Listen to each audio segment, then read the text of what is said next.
నమస్తే, welcome to market బెస్. నేను చక్కర్ల ఝాన్సీ రాణి. మరి ప్రస్తుతం మార్కెట్ లెవెల్స్ ఎలా ఉన్నాయి, లాస్ట్ వీక్కి ఈ వీక్కి ఏంటి డిఫరెన్సెస్, అలాగే మామూలుగా జనరల్గా చూసుకుంటే స్టాక్స్లో కనుక ఎక్కడ పెట్టుబడి పెడితే బాగుంటుంది, ఇన్ ద సెన్స్ ఏ కంపెనీని చూస్ చేసుకుంటే బాగుంటుంది, ఎలా ముందుకెళ్తే బాగుంటుంది, ఇవన్నిటిని తెలియజేయడానికి ఇవాళ మనతో పాటు ఉన్నారు మార్కెట్ నిపుణులు. సార్తో మాట్లాడదాం. నమస్కారం సార్. నమస్తే అండి. సార్, మరి కరెంట్ సిచ్యువేషన్స్లో మార్కెట్ లెవెల్స్ ఏ విధంగా ఉన్నాయంటారు? అంటే లాస్ట్ వీక్ చూస్తే క్రెడిట్ పాలసీ వచ్చింది. క్రెడిట్ పాలసీ వచ్చిన తర్వాత న్యూట్రల్ స్టాన్స్ చేశారు.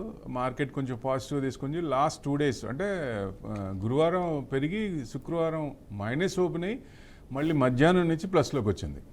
సో అంటే మన మార్కెట్ పెద్ద పడట్లేదు. అక్కడి నుంచి మనకి మే 12న పాకిస్తాన్ సీజ్ ఫైర్ వచ్చినప్పుడు 24,925 అది క్రాస్ అయింది. ఆ లెవెల్స్ క్రాస్ అయినప్పుడు నెక్స్ట్ మనకి హై ఎంతండి 25,630 కనుక ఫుల్ క్రాస్ అయితే మన ఫుల్ లెంత్గా బుల్లిష్ జోన్లోకి వచ్చినట్టు లెక్క. సో మెయిన్ అది చూసుకోవాలి. మెయిన్ అసలు మార్కెట్ కూడా ఇప్పుడు H1B వచ్చింది, అది డిస్కౌంట్ అయిపోతున్న జిఎస్టీ మనకి అంత బూస్ట్ ఇచ్చినా కానీ మార్కెట్ ఇంకా లెగవట్లా. ఎందుకు అని అంటే ట్రంప్ భయం ఉంది ఇంకా మార్కెట్లో. సో ఇంకా ఏమి తెస్తారు, ఫార్మా మీద 250 అంటే 100 తీసుకొచ్చారు.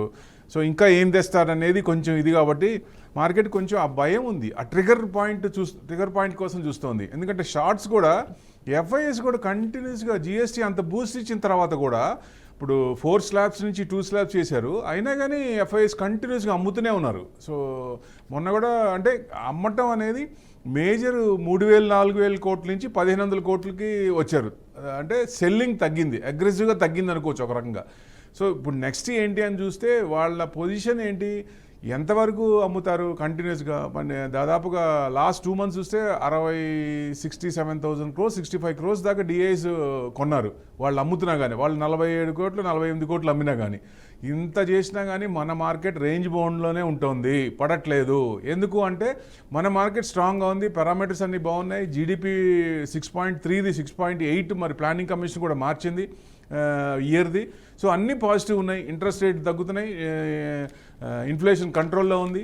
సో నెక్స్ట్ ఇంట్రెస్ట్ రేట్ తగ్గచ్చా అంటే యుఎస్ ఇన్ఫ్లేషన్ కంట్రోల్ లేకపోయినా వాళ్ళది ఇంట్రెస్ట్ రేట్ తగ్గించారు. ఇప్పుడు చూస్తే వాళ్ళది ఇన్ఫ్లేషన్ 4% వరకు రావచ్చు అనేది ఎక్స్పెక్టేషన్. అంటే వాళ్ళకి ఇంట్రెస్ట్ రేట్ తగ్గించడానికి ఛాన్స్ లేదు. మనకి అనుకున్న ఆర్బీఐ అనుకున్న దానికంటే కింద ఉన్నాం మనం. సో డెఫినెట్గా మనకి ఇంట్రెస్ట్ రేట్లు నెక్స్ట్ తగ్గించే అవకాశాలు ఉన్నాయంటే ప్రాబిలిటీస్ ఉన్నాయి. సో మిగతా అన్ని పారామీటర్స్ అన్నీ బాగుంటాయి. ఎందుకంటే ఫుడ్ ఇన్ఫ్లేషన్ కొంచెం పెరిగింది last week, so last quarter అనుకోండి.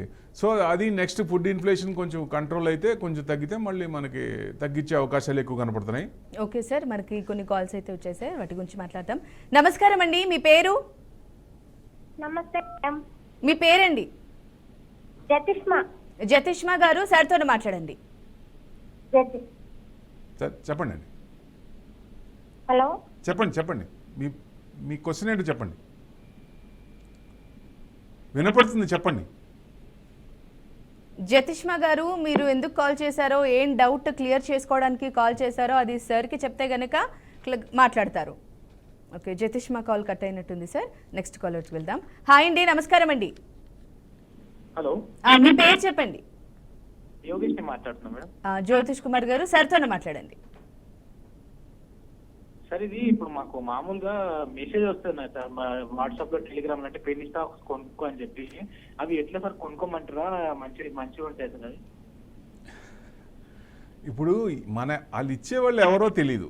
మీకు ఆ న్యూస్ ఎక్కడి నుంచి వచ్చింది, మెసేజ్ ఎక్కడి నుంచి వచ్చింది ఐడియా ఉందా?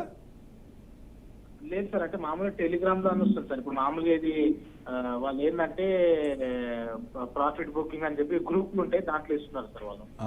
ఎందుకంటే ఇట్లాంటి కొన్ని ప్రమోషన్లు ఎక్కువ చేస్తారు. ఎందుకంటే వాళ్ళకున్న రేట్ల కంటే అక్కడ దాకా పై దాకా కొనిచ్చి అక్కడ డంప్ చేస్తారు. సో దానివల్ల మనం ఏమవుతాం, ఆ ఫండమెంటల్స్ లేని స్క్రిప్ట్లు అలాంటి వాటిలో మనం ఇరుక్కుంటాం. సో మళ్ళీ బయటికి రావాలంటే మళ్ళీ బయటికి రాలేము, ఆ రేట్లు రావు, మళ్ళీ లిస్టింగ్ కాకుండా పోతాయి, రీలిస్టింగ్ చేసుకోవాలి, రీమ్యాట్ చేసుకోవాలి. మనం అవన్నీ మళ్ళీ డిమాట్ నుంచి బయటికి తీసుకెళ్ళాలంటే రీమ్యాట్ చేసుకోవాలి. చాలా ఇది ఎందుకంటే ఎక్కువ ప్రమోషన్, చాలా మంది ఇట్లాంటివి తెలియని వాళ్ళకి మనకి అన్నోన్ మెసేజ్ వచ్చినప్పుడు దయచేసి టచ్ కూడా చేయొద్దు. మీకు ఫండమెంటల్ స్క్రిప్ట్స్ ఉన్నాయి, వాల్యూస్ ఉన్నాయి, ప్రైజెస్ విల్ డిఫర్. ప్రైజెస్ కిందకు వచ్చినప్పుడు కొనుక్కోండి, అది బెస్ట్. ఎందుకంటే మనకి చిన్నవని చెప్పి ఎక్కువ షేర్లు వస్తాయని చెప్పి ఎక్కువ మంది అట్రాక్ట్ అవుతారు. అది మన hard and money will lose that. ఎందుకంటే ఇంట్రెస్ట్ అన్న వర్కౌట్ అవ్వాలి, మినిమం క్యాపిటల్ తగ్గకుండా ఉండాలి. అసలు క్యాపిటల్ కూడా లేకపోతే మళ్ళీ మనం క్యాపిటల్ ఎత్తుక్కోవాలి మార్కెట్లో పెట్టాలంటే. సో ఇట్లాంటివి దయచేసి ఎవరో అన్నోన్ పర్సన్ ఇచ్చినవి తీసుకోవద్దు. వాళ్ళు మ్యానిపులేషన్ కోసం, వాళ్ళ స్క్రిప్ట్స్, వాళ్ళ రేట్ల కోసం మనల్ని ఇరికిస్తారు. అలాంటివి తీసుకోవద్దు. మనకు తెలిసిన తర్వాత ఎవరిచ్చినా, ఇప్పుడు నేను ఇచ్చినా కానీ మీకు ఆ స్క్రిప్ట్ స్టడీ చేయండి. ఫండమెంటల్స్ ఉంటాయి, వాల్యుయేషన్స్ ఉంటాయి. ఆ ప్రైజెస్ డిఫర్ అయినప్పుడు కిందకు వచ్చినప్పుడు కొనుక్కోండి, అది బెస్ట్ ఎప్పుడైనా సరే. అప్పుడు మనం హ్యాపీగా తడిగుడ్డేసుకొని కూర్చోవచ్చు. ఎందుకంటే ఇవాళ కాకపోయినా రేపైనా దాంట్లో మనకి ప్రాఫిట్స్ వస్తాయి. ధైర్యం, మనోధైర్యం రావాలి మనకి, లేకపోతే మనం ఇబ్బంది పడతాం. రైట్, థ్యాంక్స్ ఫర్ కాలింగ్ అండి. అండ్ మీ డౌట్కి సార్ క్లియర్గా ఆన్సర్ చేసినట్టుగానే అనిపిస్తుంది. అండ్ సార్ మరొక కాలర్ వెయిట్ చేస్తున్నారు, ప్రణీత ఫ్రమ్ గుంటూరు. నమస్కారం ప్రణీత గారు. నమస్తే అండి. సార్తోనే మాట్లాడండి. సార్ ఇప్పుడు బిట్ కాయిన్ లో ఇన్వెస్ట్ చేసుకోవచ్చు అంటారా సార్? మీ వాయిస్ లోగా వినిపిస్తోందండి, కొంచెం గట్టిగా మాట్లాడండి. బిట్ కాయిన్ లో ఇన్వెస్ట్ చేసుకోవచ్చా అండి? ఇప్పుడు పార్లమెంట్లో బిల్ పెండింగ్ ఉంది బిట్ కాయిన్. ఇప్పుడు ఆన్లైన్లో మీరు అప్లై చేస్తారు. ఆన్లైన్లో ఇఫ్ సంథింగ్ గోస్ రాంగ్ ఏమైనా అయిందనుకోండి, ఎవరిని అడుగుతారు? ప్రాబ్లం వస్తే ఎవరిని అడగాలి? అసలు మనుషులు ఎవరు ఉంటారు అక్కడ ఆన్లైన్లో? వాళ్ళు ఎక్కడ ఉంటారో తెలియదు, ఏ దేశంలో ఉంటారో, ఏ రాష్ట్రంలో ఉంటారో కూడా తెలియదు కదా. సో మనం పెడితే బిట్ కాయిన్ పెరుగుతోంది. ఇప్పుడు యుఎస్ ప్రెసిడెంట్ గారు ఆ బిట్ కాయిన్ మీద బాగా ప్రమోట్ చేస్తున్నారు. దాదాపుగా ఆయన వచ్చిన దగ్గర నుంచి కొంచెం ఫ్లరిష్ అవుతూ ఉంది. కానీ మీకు ఏదైనా పెట్టదలుచుకుంటే ఈక్విటీ మార్కెట్లో కానీ మ్యూచువల్ ఫండ్స్లో కానీ ఇన్వెస్ట్మెంట్ చేసినప్పుడు ఏదైతే ప్రాఫిట్ వచ్చిందో ఆ ప్రాఫిట్ నాకు ఇది పోయినా పర్వాలేదు, నాకు ఇబ్బంది లేదు అనుకున్నప్పుడు ఒక 5,000 10,000 మీ ఇష్టం, మీ ఆ అమౌంట్ ప్రకారం ఎంతైతే ఇది పోయినా పర్వాలేదు అనుకున్నప్పుడు ఆ అమౌంట్ బిట్ కాయిన్లో పెట్టండి. ఎప్పుడైతే పార్లమెంట్లో బిల్ పాస్ అయిందో, ఎక్స్చేంజ్లో లిస్ట్ అవుతుందో, కంట్రోల్ ఉంటుంది, శీతకన్ను ఉంటుంది, అప్పుడు మ్యానిపులేషన్స్ ఉండవు. ఇప్పుడు ఏం జరుగుతుందో కూడా తెలియదు. అలా ఉన్నప్పుడే పెట్టాలి. నా సజెషన్ మటుకు మీకు ఏదైనా ప్రాఫిట్ ఉంటే పోయినా పర్వాలేదు అనుకుని పెట్టండి. లేదా లిస్ట్ అయిన తర్వాత పార్లమెంట్లో బిల్ పాస్ అయినాక లిస్ట్ అయినప్పుడు అప్పుడు ఇన్వెస్ట్మెంట్ చేయండి, అది బెస్ట్ అండి.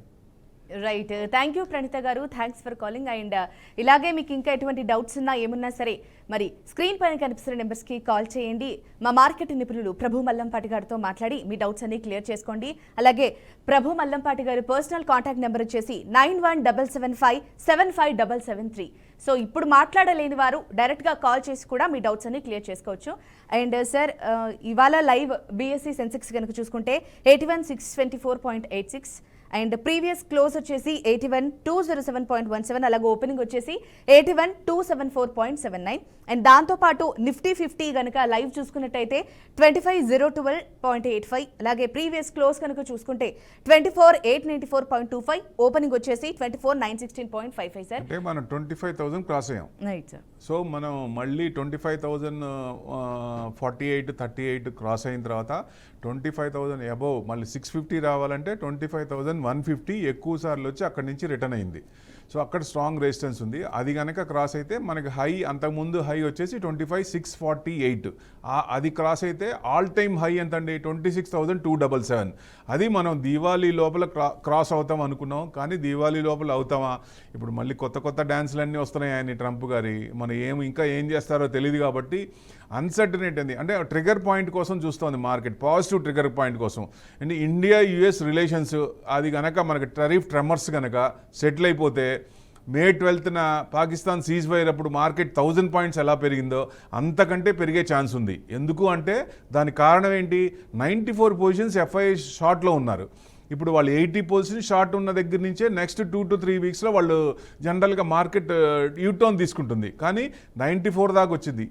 బయింగ్ ఏమో 6% ఉన్నాయి.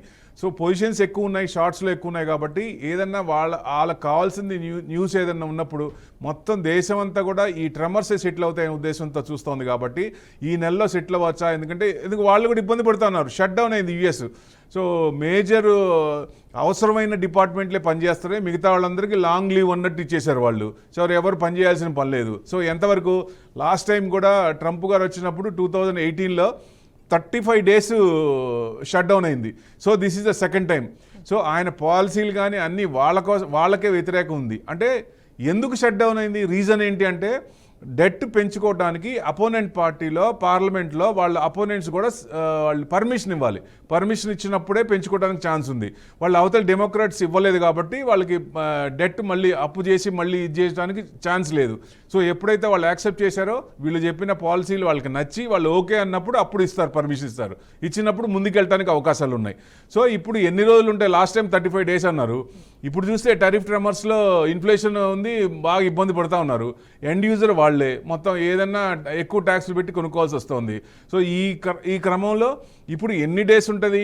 35 days ఉంటుందా, లేకపోతే 2 months ఉంటుందా, 1.5 months ఉంటుందా తెలియదు. సో వాళ్ళు మళ్ళీ యాక్సెప్ట్ చేసి బయటకు వస్తే కానీ మార్కెట్ వాళ్ళు తీసుకోదు.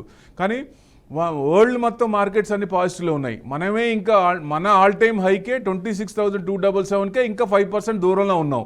దాదాపుగా one year last year September నుంచి మనం డౌన్ సైడ్ అంటే కన్సాలిడేషన్ అవుతోంది. సో ఏది ఏమైనా ఇది ఈ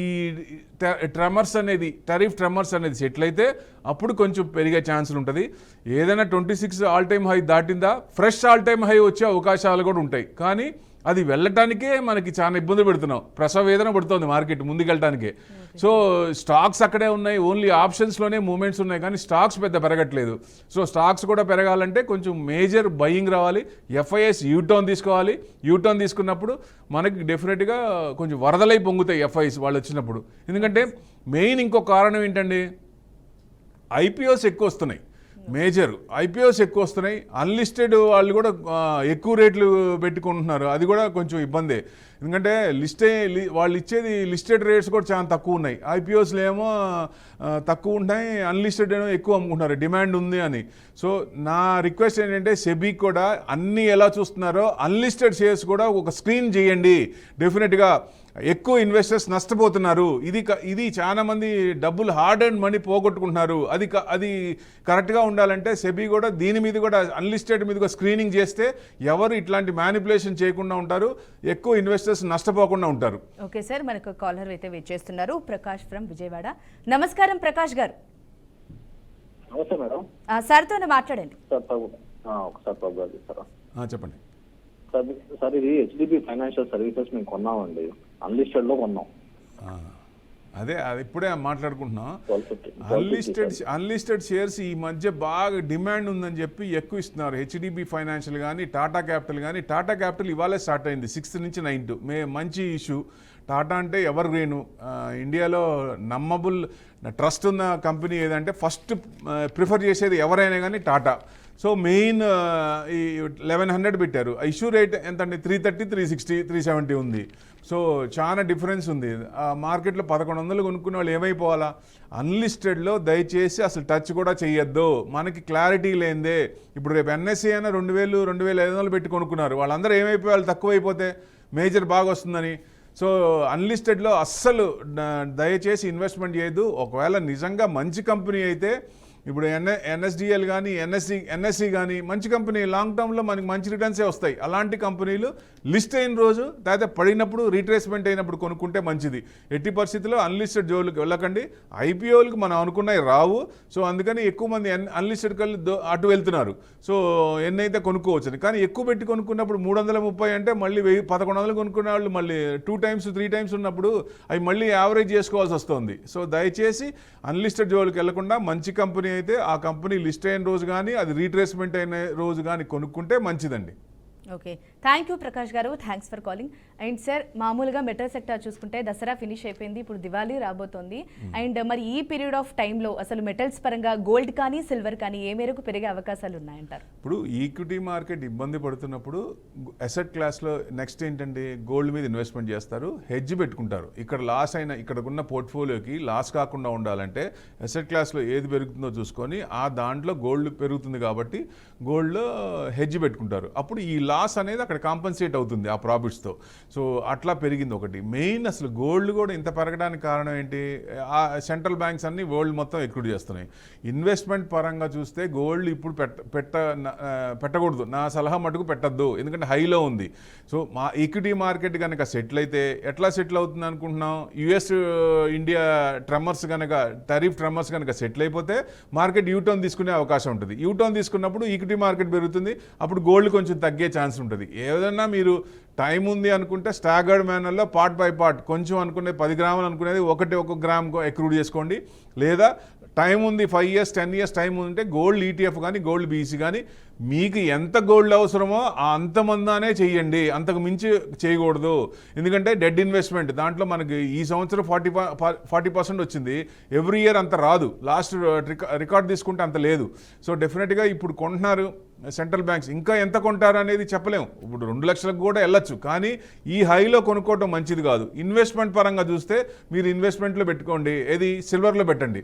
సిల్వర్ మంచి ఇది ఉంది, అంటే డిమాండ్ ఉంది, సప్లై తక్కువ ఉంది, డిమాండ్ ఉంది. డిమాండ్ ఎక్కువ ఉన్నప్పుడు ఇంకా పెరుగుతుంది కాబట్టి మైనింగ్ తక్కువ ఉంది, అక్కడ ప్రొడక్షన్ తక్కువ ఉంది.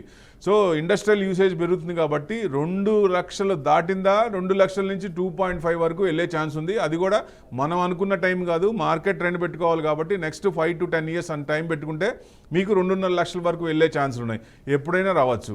సో ఇప్పుడు 1,50,000 వరకు ఉంది సిల్వర్. సో ఇంకొక 50,000 పెరిగే ఛాన్స్ ఉంది. అప్పుడు పెరిగినప్పుడు అప్పుడు కండిషన్స్ ప్రకారం ఇంకా ఎలా ఉందో చూసుకొని దాని ప్రకారం మనం ముందుకెళ్ళాలి ఎవరైనా సరే. అదే ఆ ఇన్వెస్ట్మెంట్ పరంగా సిల్వర్లో పెట్టుకుంటే బెస్ట్. అవసరార్థం మనకి ఎంత గోల్డ్ కావాలో, ఫంక్షన్ ఉన్నా పెళ్ళి ఉన్నా మనకి ఎంత గోల్డ్ కావాలో అంతవరకు ఇమీడియట్ అయితే తప్పదు. ఇప్పుడు ఇమీడియట్గా రేపు ఈ మంత్లో పెళ్ళిళ్ళు ఉన్నాయి కదండి, సీజన్ స్టార్ట్ అవుతుంది, కంపల్సరీ కొనాల్సిందే. సో మీకు టైం ఉంది అనుకున్నప్పుడు 1 year 8 months టైం ఉన్నప్పుడు గోల్డ్ షాప్లో స్కీమ్స్ ఉంటాయి, ఆ స్కీమ్లో ఇన్వెస్ట్మెంట్ చేయండి, దాని ప్రకారం అక్రూడ్ చేయండి. ఎందుకంటే రేపు 2-3 monthsలో పడచ్చు కదా ఇంత హైలో ఉన్నప్పుడు, అదొకటి చేయొచ్చు. లేదా టైం ఉంది 5 years అయితే గోల్డ్ ఈటీఎఫ్ పెట్టండి, మీకు లాంగ్ టర్మ్లో ఆ టైంకి రిడీమ్ చేసుకొని లేటెస్ట్ మోడల్స్ కొనుక్కోవచ్చు. ఇప్పుడు కొన్నారనుకోండి నెక్స్ట్ ఇయర్కి ఆ మోడల్స్ ఉండట్లేదు కదా, కొత్త మోడల్స్ వస్తున్నాయి, మంత్లోనే తేడా వస్తుంది, 2 నెలల్లోనే కొత్త మోడల్స్ వస్తున్నాయి. సో ఎప్పుడైతే మనకు అవసరం ఉందో ఆ టైం వరకు టైం ఉంటే ఇన్వెస్ట్మెంట్ చేసి అప్పుడు రీడీమ్ చేసి లేటెస్ట్ ఆర్నమెంట్స్ కొనుక్కోవచ్చు.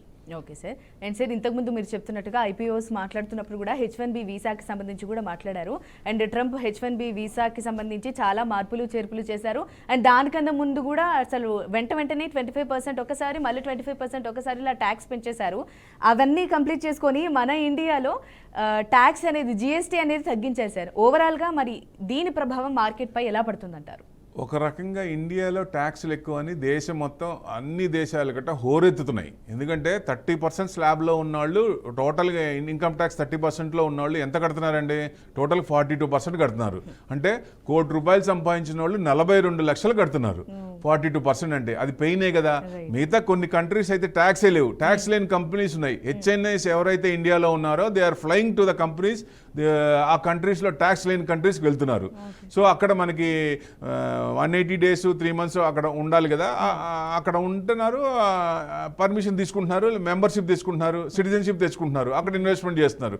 సో ఇండియాలో ఎక్కువ మంది వెళ్ళిపోతున్నారు కాబట్టి ఎక్కువ అది కూడా ఒక కారణం, మార్కెట్ కూడా అంత ఇన్వెస్ట్మెంట్ ఎక్కువ రాకుండా ఉండటానికి. సో ఎప్పుడైతే ఇవన్నీ ట్యాక్సులు కొంచెం తగ్గిస్తే ఒక రకంగా ట్రంప్కి నమస్కారం పెట్టచ్చు మనం. ఆయన అడగబట్టే కదా GST తగ్గించింది, లేకపోతే అసలు తగ్గించేవాళ్ళు కాదు, ఇంకా పెంచేవాళ్ళు. సో డెఫినెట్గా 4 slabs and 6 slabs కూడా చేసేవాళ్ళు, లేదా సిన్ గూడ్స్ అని ఇంకా పెంచేవాళ్ళు. ఇప్పుడైనా సరే LICలో తగ్గించామన్నారు, LICలో GST తగ్గించామన్నారు, కానీ ప్రీమియం పెంచారు, ప్రీమియం పెంచుకొని బ్యాలెన్స్ చేశారు. మరి సామాన్యుడి జేబులో డబ్బులు ఎక్కడ మిగులుతాయి, మార్కెట్ ఎక్కడ పెరుగుతుంది, రొటేషన్ ఎక్కడ అవుతుంది, మార్కెట్లో అవ్వదు కదా. ఇప్పుడు GST తగ్గించారంటే సామాన్యుడి చేతిలో డబ్బులు మిగలాలి కదా. ₹1,00,000 కట్టేది 18,000 GST అయితే 18,000 మిగిలిపోతున్నప్పుడు వేరే దాని మీద ఇన్వెస్ట్మెంట్ చేస్తారు. మీరు ప్రీమియం పెంచేస్తే, ఆ మందాన్ని ప్రీమియం పెంచేస్తే ఇంకా GST మిగిలేదేముంది, దానివల్ల ఉపయోగం ఏంది, మార్కెట్ ముందుకు వెళ్ళకపోవడానికి కూడా అది కూడా ఒక రీజన్. ఏదైనా ప్రీమియం తక్కువ ఉంటే కదా ఎక్కువ మంది వచ్చేది. కానీ ఇప్పుడు GST పెంచారు, 4 slab నుంచి తగ్గించారు, 2 slabs వచ్చారు. GST చూడండి 10 years ఆల్ టైమ్ హై, అది కలెక్షన్ ఎక్కువైంది. ఎప్పుడైతే వస్తుందో గవర్నమెంట్కి ట్యాక్స్ ఎక్కడి నుంచి రాకుండా ఉండదు. 2 slabs ఉన్నా ఎక్కువ దాంట్లో వస్తుంది. సిన్ గూడ్స్ ఇంకా పెంచకుండా సిన్ గూడ్స్ తగ్గించుకొని, సో స్లాబ్లు అనేది ఇంకా ఇది చేస్తే, మీ పార్టీలో వాళ్ళే సుబ్రహ్మణ్య గారు చెప్తున్నారు కదా ఇన్కమ్ ట్యాక్స్ ఎత్తేయండి అని.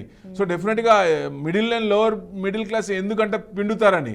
సో ట్యాక్స్ కడుతున్నారంటే హార్డ్ అండ్ మనీ కదండి. సో డెఫినెట్గా ట్యాక్స్ లేని కంట్రీస్ ఇన్వెస్టర్స్ వెళ్ళిపోతున్నారు.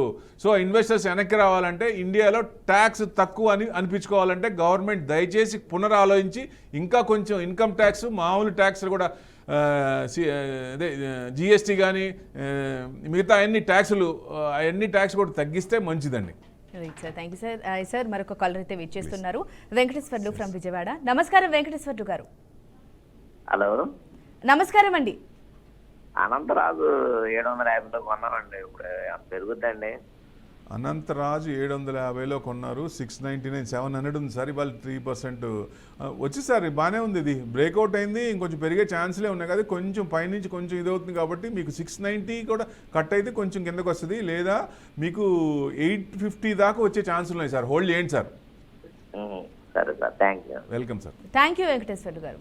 అండ్ సార్, మరి ఇన్ని జరుగుతున్నాయి, ఇన్ఫ్లేషన్ అంటున్నారు, ఐపీఓఎస్కి సంబంధించి వీటికి వాటి ఇన్ని మార్పులు వచ్చాయి. మరి కరెంట్ ఆల్రెడీ ఎవరైతే ఇన్వెస్ట్మెంట్ స్టార్ట్ చేసి షేర్ మార్కెట్లో ఉన్న వాళ్ళు ఏది కంటిన్యూ చేస్తే బాగుంటుందంటే ఎలాంటి స్ట్రాటజీ వాడితే బాగుంటుందంటారు? ఇప్పుడు ఫ్రెషర్స్ అయితే ఒక ఐడియా ఒక స్ట్రాటజీ ఉంటుంది. ఆల్రెడీ ఇన్వెస్ట్మెంట్ చేసిన వాళ్ళు ఇంకో స్ట్రాటజీ ఉంటుంది. ఇప్పుడు ఫ్రెషర్స్ తీసుకుందాం. ఫ్రెష్ మంచి ఇప్పుడు మార్కెట్లో రావాల్సిన వాళ్ళు ఇప్పుడు సంపాదించినప్పుడు ఫస్ట్ మీకు ఎస్ఐపీలు చేయండి, సిస్టమేటిక్ ఇన్వెస్ట్మెంట్ ప్లాన్ చేయండి.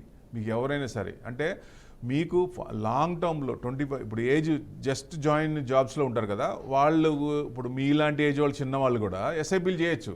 మినిమం 1000 రూపీస్ చేసినా మీకు 2000 పర్ మంత్, 25 years అంటే 80 to 90 lakhs ఎక్కడ పోవు 25 సంవత్సరాలు. సో మనకేమవుతుందంటే ఇప్పుడు పూర్వులు తాతల తరముల ఆస్తులు మనం అమ్ముకోని మన అవసరాలు తీర్చుకోకుండా ఉండాలంటే మార్కెట్స్ నుంచి ఫైనాన్షియల్ అసెట్స్ ఫామ్ చేసుకోవాలి. ఫామ్ చేసుకొని మీ టార్గెట్ ప్రకారం ఏముందో నెక్స్ట్ 25 years పిల్లలు బయటికి పంపించడానికి కానీ, లేదా వాళ్ళ చదువులకు కానీ, మ్యారేజ్కి కానీ ఒక్కొక్క దానికి ఒక ఎస్ఐపి పెట్టుకోవచ్చు. పెట్టేస్తే 10,000 పర్ మంత్ 25 years వేసుకుంటే 5.5 కోట్లు ఎక్కడ పోవు. సో ఎస్ఐపీలు అందుకే అట్లా పెరుగుతున్నాయి, 26,000 కోట్లు పైన వస్తున్నాయి. మార్కెట్ ఇంత పడకపోవడానికి కారణం కూడా అదే, ఎక్కువ మంది అటు వెళ్తున్నారు. సో ఇదివరకు చాలా డిఫరెన్స్ ఉంది. ఇదివరకు 2,000, 3,000 ఎస్ఐపీలు చేయాలంటే మార్కెటింగ్ వాళ్ళు అల్లాడేవాళ్ళు. ఇప్పుడు ఎట్లా ఉంది అసలు, వాళ్ళకి తెలియకుండానే జోన్ వైజ్ చేశారు. జోన్ వైజ్ లో వాళ్ళ జోన్ లోకి వచ్చేస్తుంది, బిజినెస్ వచ్చేస్తుంది తెలియకుండానే. ఈ మధ్య అసలు 100 రూపీస్ తో కూడా చేయొచ్చు. డైలీ 100 పెట్టినా ఓవరాల్ మంత్లీ 3,000, 2,000తో కూడా మీరు స్టార్ట్ చేయొచ్చు అనేసరికి మనకి ఏదైతే ఫ్రీ క్యాష్ ఉందో దీంతో పని లేదు అనుకున్నప్పుడు మీరేం చేస్తారు, మాల్కి వెళ్తారు. మాల్కి వెళ్ళంగానే టెంప్ట్ అవుతారు, ఒకటి కొనాల్సింది 10 కొంటారు అక్కడ. అదే మీరు ఎర్నింగ్ చేసిన తర్వాత ఎక్స్పెన్సెస్ తీసుకొని తర్వాత సేవింగ్స్ అంటారు. ఫస్ట్ నేనేమంటానంటే ముందు సేవింగ్స్ చేయండి, తర్వాత ఎక్స్పెన్సెస్ తీసుకోండి. అప్పుడు అన్ని ఎక్స్పెన్సెస్ మొత్తం తగ్గిపోతాయి. ఇది న్యూ ఫార్ములా. ఓల్డ్ ఫార్ములా చూసుకుంటే మళ్ళీ 0 గుండె అయిపోద్ది. సో ఎప్పుడైతే మీ కమిట్మెంట్ నాకు ఈ నెలలో 10,000 మీకు వచ్చే ఇప్పుడు 50,000 శాలరీ అనుకోండి, ఎంత ఫ్రీ క్యాష్ ఉంది, ఒక 10,000 వరకు కమిట్ అయిపోండి ఇన్వెస్ట్మెంట్ పరంగా. ఎందుకంటే సేవింగ్స్ నుంచి ఇన్వెస్ట్మెంట్కి వెళ్తున్నప్పుడే కదా గ్రోత్, లేకపోతే రాదు. సో అట్లా ఎప్పుడైతే ఆ టర్న్ అవుతారో లాంగ్ రన్లో మంచిగా ఉంటారు. డెఫినెట్గా మీకు మీ కాళ్ళ మీద నిలబడతారు, ఎవరిని ఆధారపడాల్సిన పని లేదు. డెఫినెట్గా ముందుకు వెళ్ళినప్పుడు ఎవరికైనా ఇచ్చే స్టేజ్లో ఉంటారు కానీ తీసుకునే స్టేజ్లో ఉండరు. అది కరెక్ట్ అవుతుంది. సో డెఫినెట్గా అసెట్స్ అనేది మీ అసెట్స్ అక్కడే ఉంటాయి, కానీ మార్కెట్ నుంచి ఫామ్ చేసుకున్న అసెట్స్ ద్వారా మన కోరికలు తీర్చుకుంటాం. సో అది ఎవరైనా ఫైనాన్షియల్ దీంట్లో ఇదే చేయాలి. చేసినప్పుడు అందరూ హ్యాపీగా ఉంటారు, దేశం కూడా బాగుంటుంది. Okay sir, thank you so much sir. ఈరోజు మార్కెట్ లెవెల్స్ గురించి అలాగే సిచ్యువేషన్స్ గురించి చాలా చక్కగా వివరించారు. Thank you sir. అండ్ ఇది వాటి మార్కెట్ బజ్, ముఖ్యంగా ఎలా ఇన్వెస్ట్ చేయాలి, ఫ్రెషర్స్ అయితే ఎలా ఇన్వెస్ట్ చేయాలి, వీటన్నిటి గురించి చాలా బాగా చెప్పడం జరిగింది. అండ్ ఇప్పుడు మీరు చూస్తున్న ఈ లైవ్ మళ్ళీ బీఆర్కే మార్కెట్ బజ్ అని యూట్యూబ్లో కూడా అప్లోడ్ అవుతుంది. ఇక్కడ మిస్ అయిన వాళ్ళు అక్కడికి వెళ్ళి చూడండి, ఫాలో అవ్వండి. ఏమైనా డౌట్స్ ఉంటే అక్కడ కూడా కామెంట్లు చెప్పి తెలియజేసుకోండి. అలాగే మరి మార్కెట్ నిపుణులు ప్రభు మల్లంపాటి గారిని పర్సనల్గా కాంటాక్ట్ అయ్యి అంటే ఇంకా డీటెయిల్గా తెలుసుకోవాలి అనుకుంటే కనుక ప్రభు మల్లంపాటి గారి పర్సనల్ కాంటాక్ట్ నెంబర్ వచ్చేసి 9177575773 అనే కాంటాక్ట్ నెంబర్కి కాల్ చేసి మీకున్న డౌట్స్ అన్ని క్లియర్ చేసుకోండి. ఇది వాటి మార్కెట్ బజ్. చూస్తూనే ఉండండి బీఆర్కే న్యూస్, తెలుగోడి సత్తా. నమస్తే, బీఆర్కే న్యూస్ ప్రేక్షకులకు గుడ్ న్యూస్. స్టాక్ మార్కెట్ లో కొత్త ట్రెండ్స్ ఏంటి? మ్యూచువల్ ఫండ్స్ లో ఇన్వెస్ట్ చేయాలా? బంగారం, వెండి, మెటల్స్ మార్కెట్ ఎలా కదులుతున్నాయి? ప్రముఖ సీనియర్ అనలిస్టులతో విశ్లేషణ, రోజువారీ మార్కెట్ అప్డేట్స్, మీ ఇన్వెస్ట్మెంట్స్ కి సరైన దారి తీసే చిట్కాలు అన్ని ఒకే వేదికపై సోమవారం నుండి శుక్రవారం దాకా ఉదయం 11:30 మీ బీఆర్కే మార్కెట్ బస్ లో. తెలివైన ఇన్వెస్ట్మెంట్స్ కోసం సరైన సమాచారం కావాలంటే బీఆర్కే మార్కెట్ బస్ మిస్ అవ్వకండి.